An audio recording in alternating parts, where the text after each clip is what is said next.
les gens n'y croient pas, un bébé ça peut être déprimé. Je crois que c'est une notion qui est assez controversée parce que les gens pensent que la dépression est réservée aux adultes.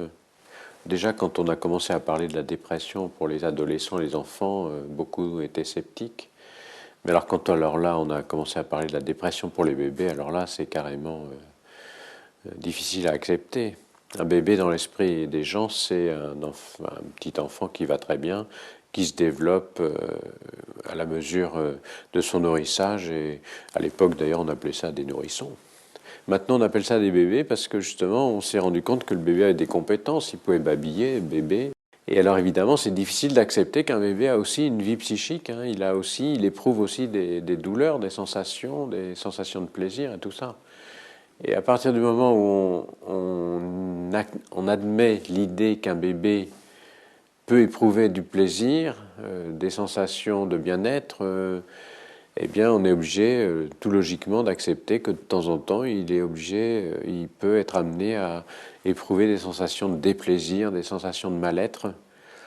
Et si ces états sont passagers, eh ben ça fait partie du développement normal du bébé.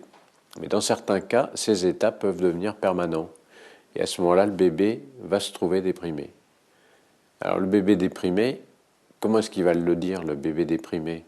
Parce qu'un adulte qui est déprimé, il dit « moi je suis triste, j'en ai marre de mon boulot, je supporte plus mes collègues, je supporte plus ma femme, je supporte plus mes enfants, la vie est grise ».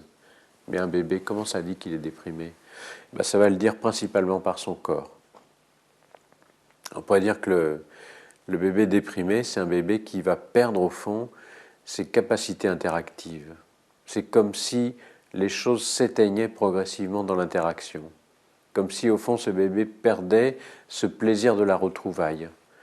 Et ça va déboucher sur quelque chose qui est la constatation que sa psychomotricité progressivement s'appauvrit et devient quelque chose qui est une sorte de désert psychomoteur.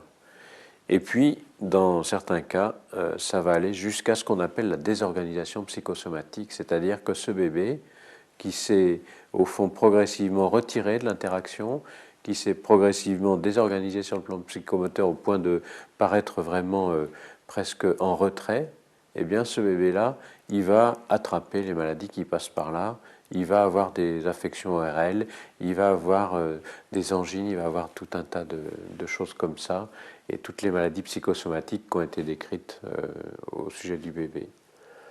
Donc la dépression du bébé, c'est vraiment quelque chose dont il y a lieu de tenir le plus grand cas, parce qu'on sait que si on intervient rapidement, eh bien ce bébé va reprendre son développement sans aucun problème. Mais si on n'intervient pas suffisamment rapidement avec lui, eh bien ce bébé risque de s'installer dans un paysage dans lequel, au fond, la pauvreté interactive sera son paysage ordinaire. Et là, dans le développement du bébé, ça va avoir des conséquences très importantes. Donc je crois que c'est vraiment aujourd'hui très important d'avoir présent à l'esprit ce concept pour tous les gens qui s'occupent des bébés, que ce soit dans les lieux d'accueil, dans les services de pédiatrie, dans les différentes circonstances dans lesquelles on est amené à être en contact avec des bébés, de connaître ce que c'est que la dépression du bébé, parce qu'on sait que si on intervient rapidement, et notamment en travaillant avec les parents de ce bébé, eh bien on peut soigner rapidement un état dépressif du bébé. Et que si on n'intervient pas rapidement, ça peut se transformer en quelque chose qui va aller vers une sorte de désinvestissement par le bébé de l'univers relationnel dans lequel il se situe. Et ça peut aller jusqu'à ce qu'on appelle l'évitement relationnel du bébé.